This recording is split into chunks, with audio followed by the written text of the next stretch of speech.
जिसके भी घर के पूजा घर में होती है, ऐसी दो चीजें उस घर के लोग कभी गरीब नहीं होते हैं दोस्तों। नंबर एक है, जिस घर के पूजा घर में कामधेनु माता की प्रतिमा होती है, उस घर के लोगों पर ना तो कभी मृत्यु का भय रहता है और ना ही कभी ऐसे घर में समृद्धि की कमी होती है। कामधेनु माता धन संपदा अथवा अन्न का भंडार भरने वाली होती है।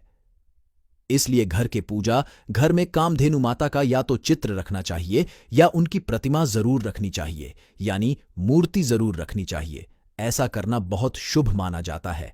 यदि घर के पूजा घर में कामधेनु माता की प्रतिमा नहीं होती है या चित्र नहीं होता है, तो वह पूजा घर अधूरा होता है, संपन्न नहीं होता है। इसलिए घर की पूजा घर में कामधेनु माता की प्रतिमा अवश्य ही रखनी चाहिए। शास्त्र कहते हैं, जिस घर के पूजा घर में कामधेनु माता की प्रतिमा होती है और नित्य उस घर के लोग उनकी पूजा अर्चना करते हैं, तो उनके घर कभी समृद्धि की कमी नहीं होती है और ना ही ऐसे लोग गरीब होते हैं। और नंबर 2 है, शास्त्रों के अनुसार सभी को अपने घर के पूजा घर में लाल कपड़े में बांधकर हल्दी की गांठ को अवश्य ही रखना चाहिए। पूजा घर में एक हल्दी की गांठ रखना भी बहुत शुभ माना जाता है।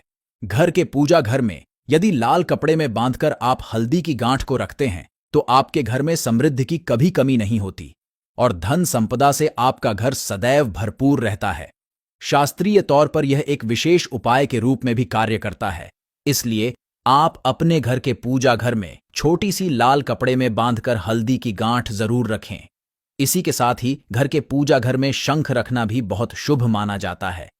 ऐसा माना जाता है और ऐसा बहुत लोग भी कहते हैं कि यदि घर के पूजा घर में शंख नहीं होता है तो वह पूजा घर अधूरा होता है। इसलिए घर के पूजा घर में एक शंख जरूर रखना चाहिए और प्रतिदिन शाम के वक्त शंख अवश्य ही बजना चाहिए, जिससे शंख की ध्वनि उत्पन्न होती है और वह देवताओं तक पहुंचती है और देवताओं की कृपा बरसती है।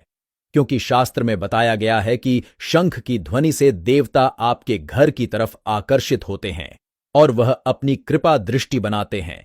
इसलिए घर के पूजा घर में छोटा शंख भी आपको अवश्य ही रखना चाहिए। इसलिए दोस्तों, घर के पूजा घर में ऐसी दो चीज आपको अवश्य ही रखनी चाहिए। यदि आप ऐसी दो चीज एक साथ नहीं रख सकते, तो इनमें से किसी एक चीज को तो आपको अवश्य अपने पूजा घर में रखना चाहिए।